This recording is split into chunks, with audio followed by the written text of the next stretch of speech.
Now you can hustle your way to six figures, but you ain't making it to seven figures without some kind of team. Some kind of team.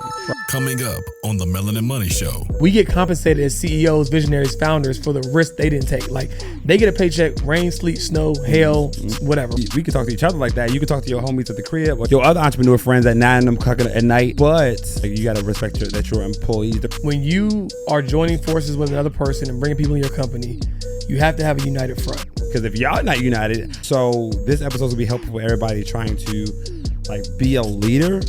Because like I personally feel like I ain't signed up for this. Like I was like, yo, I just signed up to be an entrepreneur and make a lot of money. Yeah.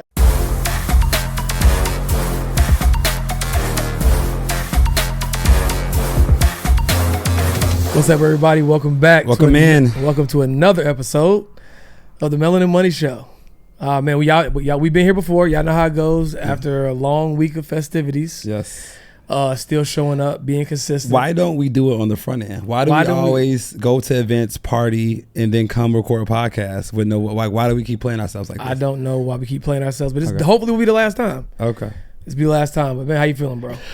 I'm good, man. I'm good. We had a successful weekend. Met some phenomenal people. Really got to tap in with our community. It is crazy how much can happen in a year. Crazy. Somebody literally commented on one of our videos, like, 'cause they saw our booth, saw us how we were moving last year, and were like, yo, a lot can happen in a year. Yeah. A lot can happen in a year. It's scary, but it also gives you confidence, because if you're not where you at right now, you can get there. You could look a year from now, you could be looking back like it's crazy. So just how far our booth came in the past year was phenomenal. Our even our recap, our team, just like everything was in play. Like last year, we thought we were further along than we were, in the sense of like, because we had a booth at another event, and then we had this one, and it was like we got there, and we were so hands on, it just wasn't moving how we wanted to move. Yeah, we played ourselves. What's the new running joke?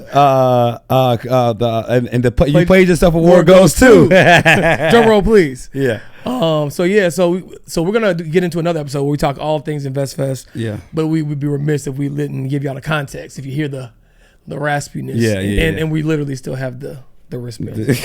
But we did shower though. Don't get it twisted. Yeah. If you're not watching on YouTube, these bands are, and I can bench 315 pounds. Okay, 3 or 4 reps. I cannot break this off my wrist, dog. Like, so shout out to Ashley or whoever was in charge, because y'all definitely got y'all money's worth. Yeah. Out of these bands. But yeah, so today we're gonna have an entrepreneur therapy session. Jesus Christ, lessons in leadership, man. Because I know y'all have seen us together back, all the time for the past 2 years or so. We've been connected for the past 4, almost 5. But most recently, we went deeper in our business partnership and formalized a lot of stuff, and went to the extent of consolidating our teams, right? Because before we had, like, the podcast was like, we always said we want to have fun. Y'all, we don't beat y'all in the head with commercials and sponsors, because we want this to be something that we enjoy, right? We didn't want to put too much pressure on our passion, right? But we said, okay, if we're gonna do it, we're gonna do it. Yeah. Carter, he's just turned 32 recently. Yep. Yes, sir. And you said, what did you say? I said I'm not competing anymore. I'm about strict domination. Right. It's the Shaq year, so there's no time to compete. It's time to dominate. Right. So we both were in alignment of like, yo, like we've paid our dues. We got consistent. We didn't make this a money grab. But now everything that we do, we just want to take it to the next level, and that includes our team, our company, and what we do. And boy, when I say we are learning, and here's where we messed up. Okay, because we messed up, and I think that we got to be honest with the audience. We did not. We undersold ourselves on the complexity of joining people together. Right. Like joining financials and bank, like that's easy. But we had to join. I had my own team of people. You had your own team of people. We brought them together just thinking there was going to be kids in the playground and just play around together and that was going to be fun. Yeah. And not the case. The best analogy we can come up with is like 2 parents who had they separate families, and one has a parenting style, another has a parenting style, and you bring them together, and it's like, your pops let you do that? Yeah. You know what I'm saying? They talk behind the scenes. And so we've learned a lot. We're going to go through those lessons because we know, if I don't know nothing else, we know that this can be beneficial for people who are growing their business, whether you're consolidating with another partner or not. Bringing new team members into your business in general, man. And one of the biggest things about this episode is that we're telling you in real time what we're going through. So y'all are learning lessons that we just learned last month. You know what I'm saying? And for entrepreneurs who haven't gotten there yet, it's still beneficial to you because one, you can't make it to 7 figures without a team. Now you can hustle your way to 6 figures. Talk about all the time. You can stumble upon 6 figures, but you ain't making it to 7 figures without some kind of team. Some kind of team, right? So this episode will be helpful for everybody trying to like be a leader. Cause like I personally feel like I ain't signed up for this. Like I was like, yo, I just signed up to be an entrepreneur and make a lot of money. Yeah, I didn't read the fine print of you have to be a leader, you have to have a team, you have to do all this other stuff outside of just making money. Facts. And here we are today about to talk about it. Absolutely. So the first thing we kind of touched on it a little bit is when you are joining forces with another person and bringing people in your company, you have to have a united front, right? You got to have a united front. Again, go back to the parent analogy. Yeah, we go run this parent analogy to the ground. Yeah, like, we are. Yeah, go back to the parent analogy. It's like it can't be like the good cop, bad cop thing, or like knowing you can get away with something with the other one parent and not the other. Like we got to be on the same page. And one mistake we made is me and Carter were figuring out something in real time on a meeting with our team members, right? We're like, what are we doing? Yeah, it's like the parents, like one person says the curfew is 8, somebody else says 10, and then they're just arguing to each other in front of the kids, like, all right, now who gonna win? Like, you know what I'm saying? So I think, whether you have a partner or like a lead team member in your business that's gonna help you with your business, you have to be a united front, because if y'all not united, how y'all gonna expect the kids to be united? That's 100% facts, right? You have to go. So we literally structured it again. Systems. People think this word systems is so complicated, right? System could be as simple as you want to remember to take out the trash, and so you put it in front of the door before you leave the house, right? A system we put in place is Carter. We moved our leadership meeting right before our team leadership meeting. So anything we need to talk about, get on the same page about, we do that right before we talk to the team.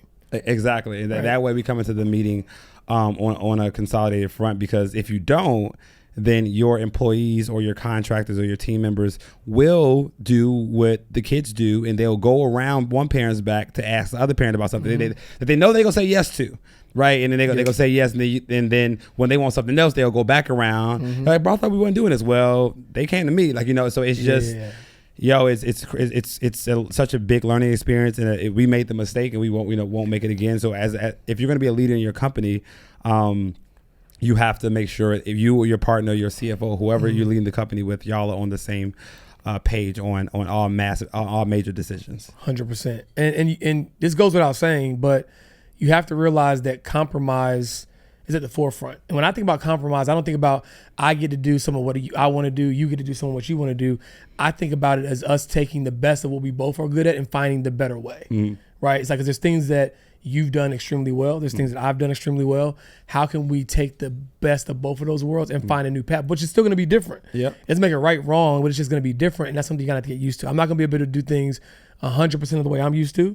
You're not going to be able to do things 100% of the way you're used to. But if we're doing it right, it's going to be better. Right, we have a running saying is like 1 + 1 has to equal 6. Yep. Right, like whatever we do has to have a multiplication factor, not an addition. Because if it doesn't, then we could just run our own businesses and not be bothered with having to listen to somebody else's opinion on things. You can just kind of operate your own show. Now, I know you had notes, but I'm just gonna go off the cuff. I think this is something we need to address right now. Fine. All right, so I ran my business as a dictatorship, right? You ran your business as what's the word I'm looking for? It's like a diplomacy, or like when multiple opinions like a democracy. A democracy, democracy. Yeah. I ran my business as a dictatorship. You ran your business as a democracy. So bringing our business together, we're like knowing that we operate completely different. But like, do you think it's better to operate as a leader, to operate a business as a dictatorship, or a diplomacy? So I'll give my pros on why I did dictatorship,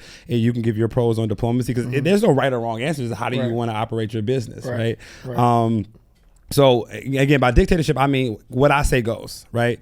So like, if you're in my business and I say we're doing this, it's not a matter if we're doing it. Your job is to figure out how it's going to work, right? And the reason I did it that way is, one, I didn't have a thinking partner to brainstorm things with, and two, it allowed me to get things done faster, because when I said something, that just means you got to do it. So we spent no time on the front end asking, is this a good idea or is this a bad idea? We just went and did it, and then we spent our time figuring out how to make it happen, right? So that's how I operated my business, and you operate yours very differently, to the fact that, like, again, back to the kid analogy, guys, like we told our team we was doing something. They gave us pushback on why we shouldn't do it. And my team member was like, wait, we can talk back. We can do that. Yeah, like, you know what I'm saying? So it was yeah. just one of those funny things of two coaches mashing together.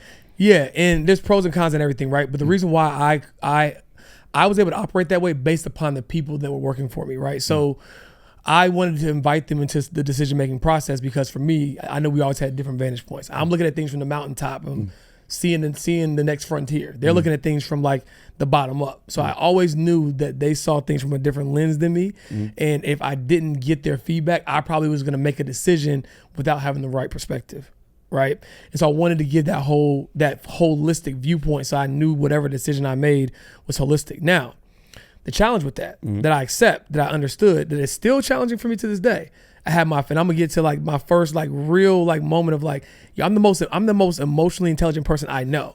Right. It's very hard to crack me in terms, you know what I'm saying, in terms of show emotion, because of my martial arts training and like what I learned. But what I realized is that one of the challenges of operating the business this way is that, like, when you do just want to like move forward with something, like it's so much harder, because it's like I've allowed these people my team members to give me pushback, right? And it is a challenge. It's not easy, because now it's like, how do I balance this? I want to get your feedback to make better decisions with like, yo, like, all right, everybody's checks here. Like, just go do the work. You know what I'm saying? Like this is a very new territory, right? Yeah. But I think what was a bigger challenge for me than the democracy is having layers within our org chart to where now I'm not talking to everybody. Yeah. Right. That for me has been the biggest challenge, because I'm trusting my team, but now I keep finding myself like stepping on their toes on accident. Yeah. You know what I'm saying? Which I get, because it's like the equivalent of if Mark Zuckerberg sends somebody an email for asking them to do something and they have a manager, they're going to disregard whatever the manager is talking about. Yeah. You know what I'm saying? So like, I understand why it has to happen, but that has been the hardest organic change for me, because I'm just used to like sending a text message or reaching out, and I'm getting reprimanded like, well, you know, like, you gotta let us know so you don't break anything. But that's So one thing I would say, the good thing about the way you operate your business is that because you spend more time on the front end getting their buy-in, once you do get their buy-in, and once the decision is made, they own the process as if it was their idea. Right. So when you come with your team and say, hey, we're going to do this, and they come back and say, well, we think we should do it this way, and y'all come together and figure out what you're going to do, that's the end of your decision-making process. Facts. Then they go run and they go get everything done, and they bring you in updates, which was amazing. I didn't know that thing was possible. Because with the dictatorship, the pro is that we spend no time on the front end. This is what we're doing. But it's also my job to figure out how we're going to do it, and then tell them what to do. And then unravel maybe some of the thought that wasn't thought through on the front end, because you didn't have that different perspective. Exactly. Right. So I spend a lot of my time in the weeds. I think I'm a visionary, but I'm integrated at heart. Right. I like getting things done, but then I was just telling people what to do. Yeah. And that's kind of how we started. It's kind of like, it's almost like entrepreneurial trauma, right? It's like we have to end up being good at things because we have to do it, right? So like, we first met before we even decided to like officially do business together. It was like, yo, this will work, because I can be the visionary, you could be the integrator, you can run it, right? But then because we hadn't merged our businesses yet, you had to elevate yourself as a visionary as well, while still being that integrator at heart and getting things done, right? But now as we grow and we have more team members, we have more support, we'll be able to find ourselves being able to get back to like what we do best. Because one thing I can say about Carter is like, you have one gear. Yeah. it is, I don't know, bulldoze a technical gear, but I'm gonna get it done. You know what I'm saying? Yeah. And that's good, and we need that, right? But like, I think when we think about some of the operational side of things, when it comes to marketing and scaling, it's the best thing ever, right? When we think about some of the operational things, it's like it's almost hard to be like, damn, so you mean I gotta slow down? Like, I'm already going, like I gotta slow down, and I know that's been a challenge for you, but because we've been trying to be here for a long time and a good time, we're both trying to, navigate those adjustments. Yeah. So I think as entrepreneurs, you have to like ask yourself, what type of business environment do you want to create, and culture do you want to create? Right. Because there are pros and cons to both. Right. And if you, the reality is, if you hire the right people, that's big facts, then you will feel more okay with delegating outcomes instead of activities. And that's what we all want to be. We all want to delegate who, not how. We all want to delegate outcomes versus activities. And when you either don't have the right people or don't trust them, that's when you start like giving them tactics instead of outcomes. But you have to allow your people, you have to give them an opportunity to step into their own right. If they fail, then you get somebody else. Exactly. But if they're a really good person, you're stifling them from growth because all they're doing is doing what they're told. Right. And it helps you reveal A players early. Yeah. Right. Because if it's like, hey, here's the North Star of what success looks like, now you're giving them this rope and this autonomy to develop their, as I always like to say, the person sweeping the floor gets to choose the broom. Right. Versus micromanage, like, this is how we do it, this is how I want it done. It's like, you choose it. Because then it's more ownership, right? And then you can see, they have the ability to think. It's not like back in the days when we asked to print out the directions from MapQuest and the papers go flying out the window, they're stuck. They know the direction that they want to go, and they can figure out, okay, instead of going straight up down I-85, we're gonna go around this back service road, then we're gonna get on this highway, then we're gonna hop off and get on the helicopter. They have the thought process to be able to figure that out. It helps you identify like, oh, okay, they know how to get stuff done with or without me. Because the problem with tactics is if something changes, right, something doesn't go according to plan, they're stuck. Always putting out fires. Right? It took me way too long to find A players because I was just telling them what to do. Right. And the way I found A players is them doing more than I asked for. And then I would kind of lay off the gas. Shout out to France. Yeah, shout out to France. And yeah, but I could have realized that she was an A player a long time ago if I would have given her the vision of an outcome versus activity. So again, how you operate your business is up to you as a business owner, but there are pros and cons to both. Just figure out what's best for you. Big facts. Hey, aren't you tired of buying courses in those emotional states when you want to get a result, but then you actually don't do anything with the course? Do you know on average, the completion rate for a course is about 2%? But here's the thing, it's not entirely your fault. The problem is you buy the course, but you don't have access to the source who actually created it. See, that's why we're doing something different. With the Melanin Millionaire Club, you're not just gonna get access to courses, you'll get access to the people who created it so you can get your questions answered. Because it's not just about learning, it's about taking that information so you can start earning. So the Melanin Millionaire Club is gonna give you access to courses, but not just that, it's an entire university of information. We have Financial Flicks, we have hundreds of previous recordings, but more than that, y'all, we have an amazing community of people just like you who are trying to become a first generation millionaire. So like GA said, like, you can survive without community, but you can't thrive without community. So this is the place you need to be, right? 100%, because here's the thing. If it was just about information, we'd all be billionaires with six packs. So that's why every single Monday, we're going to set the tone for your week with Melanin Millionaire Mondays, where our entire community is going to meet up. The energy is going to be high. We're going to set the intention for what we're going to execute on so we can move the needle forward, and Carter and I and the rest of our team can keep you accountable. So that's enough information. You see the rest in the club. All you got to do, click the link below, sign up, and start your journey to your first millionaire year. Let's get it, man. Let's go. All right, so another key thing that we're learning is creating a growth track, right, for your team members, right? Because it's like, again, we plan to be here for a very long time. You know, we plan to turn this business into a minimum a 9-figure business with hopefully a $1 billion valuation when it's all said and done.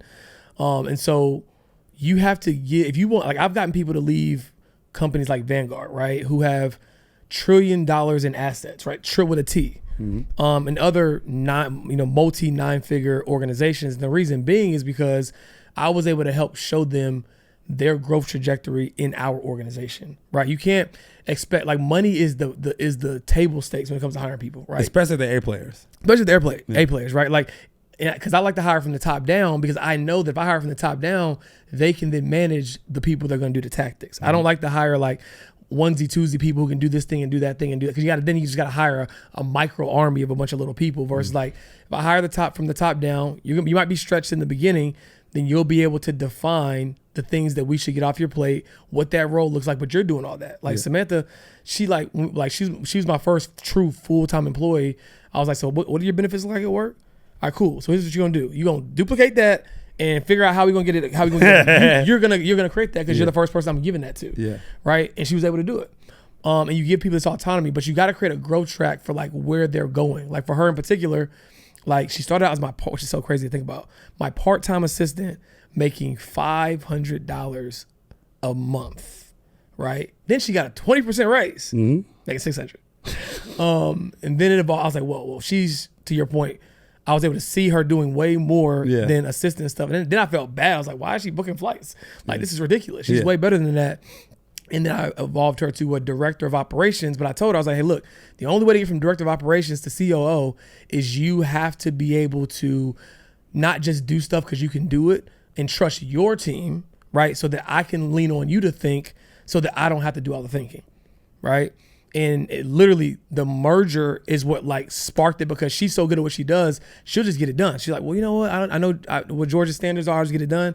But when we no longer could operate that way, when I say the pushback finally started to come. And she put them big girl heels on, didn't she? Yeah, you know what I'm saying? and we welcome it. I hope she's listening to this. We welcome it. But like now, that's when I knew, like, even though that was a challenge for me, and it was growing and stretching me as a leader and Carter as a leader, but I knew at that point she was ready, right? And then we could give her the title. The problem is some of y'all want to like the title so much that you'll give somebody a title to overcompensate for the fact that they're not really fulfilling the role, that then you're not giving them a real growth trajectory. I could have called her COO 3 years ago. Now what? Right? Okay, now you're COO, and I'm gonna give you a little bit more money. Like I had to really sit down and think, what are the things that this type of leader or person needs to do? And what is the compensation that should be associated with that? Yeah, guys, and this is that stuff about entrepreneurship that you think, and again, I thought this too.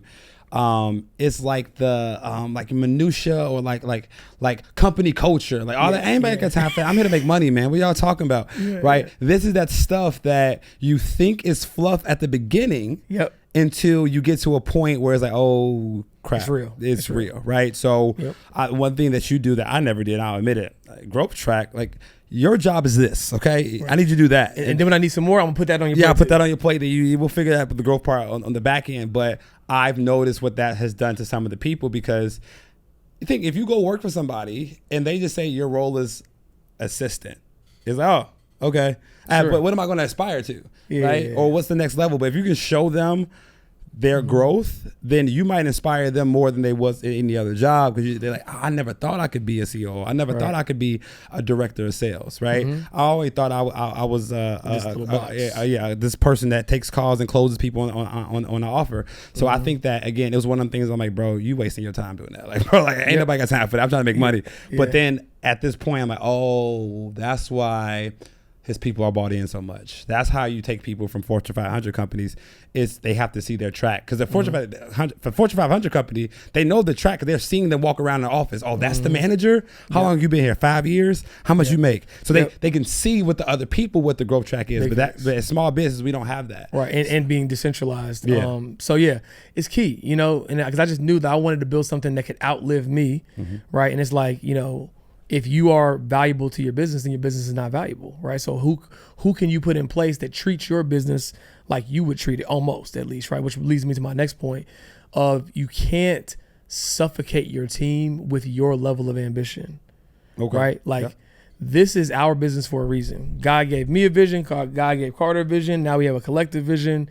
And while we might not do as much physical labor, or not physical labor, because nobody really on the team does physical labor, but might not do as much like manual stuff as our team does, right?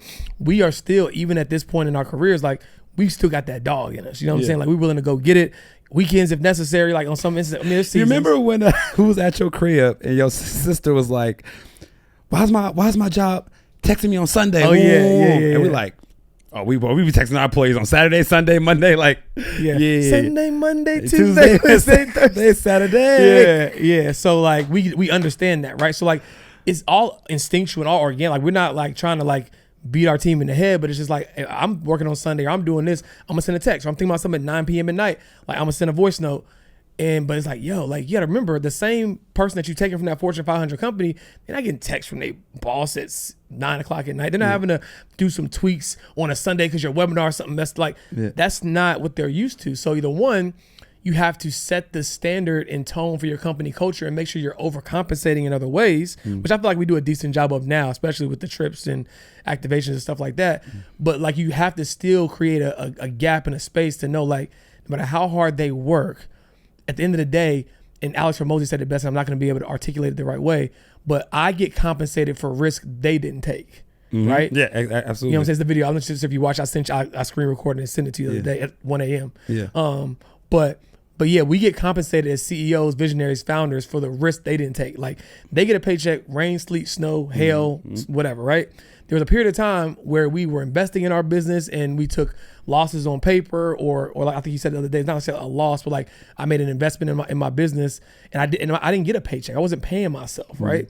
So now that my business is at a different level, the money that I make is based upon the risk that I took, right? But at the same token, every action has the opposite but equal reaction. And because they didn't take that risk, their parameters of work need to be a little bit more narrowly defined than ours because they're not getting compensated as much as us, and rightfully so. But we can't have the same workload expectations. They're not entrepreneurs. Right. Like, you know what I'm saying? Like we can't, like we could talk to each other like that. You could talk to your homies at the crib or your other entrepreneur friends at 9 o'clock at night. Like, let's go run this play that I just heard. And they probably will work to 1 a.m. that same night to get it done. Right. But, at the same time, like you got to respect your employees. The reason that they are hireable is because they have an employee mindset, which Sunday at 8 o'clock, ask them to do something probably is not the best idea. Right. Not to say that they won't do it, but you have one thing that I try to do is always have a pulse. My next point, always checking with your team. Like, again, remember, money is just table stakes, right? They're going to get that anywhere. That is let's call it the value bucket, right? Am I getting paid relative to the value I bring to the marketplace? Then there's the fulfillment bucket, which I think when you're a small business, that's where you over-index on because it's like Deja, one of our lead financial planners, the CFP, has every designation, has the alphabet soup behind her name. All the expertise she has, she's basically doing a glorified call center job. You know what I'm saying? You know how valuable she is, right? So it's like the fulfillment bucket is like, man, I get to see the impact. When y'all throw an event, people are running up to me, giving me a hug. Like, you're never going to get that at Vanguard, right? Helping old, rich white people, move the needle from 7 million to 9 million to, 12 million. You're never going to get that, right? So we do get the over index on the fulfillment bucket, but it doesn't mean that the value bucket gets to be empty, right? Or the appreciation bucket, which is the third one, gets to be empty, right? Just because you're paying someone their worth, just because you are giving them work that fulfills them, doesn't mean that you need to let them know that they're being appreciated along the way. Hey, I know we just had a crazy season with the challenge that we just did. Really appreciate you guys. Want to give you a bonus. Want to do this. Just want to show my love and appreciation for who you are to the company, right? That goes oftentimes so much further than the money. Than the money can go. Yeah, you know what I mean? Yeah. And I think that knowing your team members and what's important to them really takes it to another level, because one thing I'm noticing now is that I now have a friendship and relationship with the people that I work with, right? I know their birthday, I know their spouses, I know what they makes them tick, I know what struggles they're going through, right? One of my proudest moments was one of my team members telling me she was going to therapy because she knew that I was going to therapy, right? And just being able to connect on that deeper level, as a small business owner, like you said, that's our jam right there. Like because that's what we can deliver at a higher rate than the Fortune 500 company. We can't pay them what they can. We're not venture back. This is all bootstrap. You know what I'm saying? But we can show them more appreciation and build that loyalty within the team members so they don't leave you when they get another opportunity. So I think that especially starting, people making their first hire, you think I hire them, tell them what to do, pay them, rinse and repeat, right? You know what I'm saying? Like that's going to work, but you have to spend time on the front and get to know what they like, what they don't like, who they are, and then you can support them in ways that probably financially you can't support them. Very, very, very good. I agree wholeheartedly. So yeah, I mean, I think I had some notes, but I think when I just was skimming through them, we pretty much touched on all of the main points. Yeah, and the thing is, like, guys, there's no blueprint for this, right? There's no book. I mean, there's information in books, but there's no class that we can take on entrepreneurship and building a team. But one thing that we can promise you, if you want to go 6, 7, 8, like going 0 to 6 is just work as hard as possible. Right.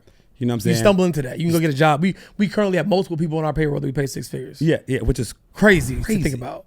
Which is crazy. Right? Which I think, should we do a part 2? Like how team members and even family can do a better job of like understanding the weight of winning. Like Rashad said something the other day. He was like, everybody sympathizes with the loser's perspective, but like nobody sympathizes with the winner's perspective. Oh yeah, that's next. That's the so entrepreneur therapy part 2. Yeah, okay. So that's gonna be real personal. We personal. We gonna vent on that shit. Boy. That's gonna be part 2. That's everybody. Everybody catching strays. Friends, family members, team members, Uber drivers. Everybody catching strays. Everybody catching strays because people don't realize the weight of winning. And so that's part 2. So now I don't feel bad about wearing the same shirt because it's just a part 2. Yeah. Okay. Cool. So one thing we want to introduce on the show is reach of the week. Reach of the week. Reach of the week. And then this could be like a content reach where somebody posted something that was like, yeah, it's kind of true, but not really true. Right. It could be a personal thing that somebody said. Today, it just hit me, so we're going to roll with it. Yeah. A reach of the week in action, right? Okay. So we were at InvestFest, right? And, somebody, again, we are blessed to be in the position that we are where people care to meet us and, want to, get to know us. And I'm the friendliest person. Like, I'll ask to take a picture with you before you ask to take a picture with me. Mm-hmm. But then we got those reaches, bro. Yeah. We got those reaches that like, yeah, man, you got a picture. Hey, man, like, what's your number so I can send you the Good one. What's your number so I can see you the picture, bro? I'm like, bro, AirDrop is like work just fine. Apple's technology is, you know what I'm saying? Like, let them live, let them cook.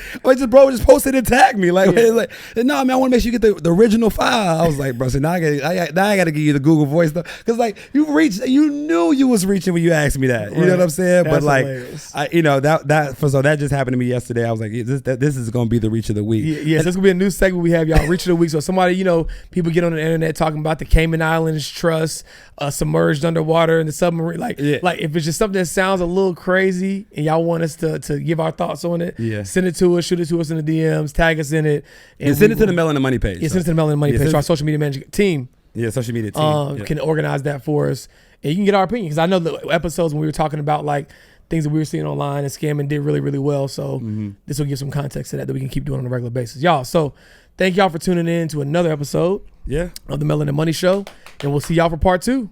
Let's get it. Peace.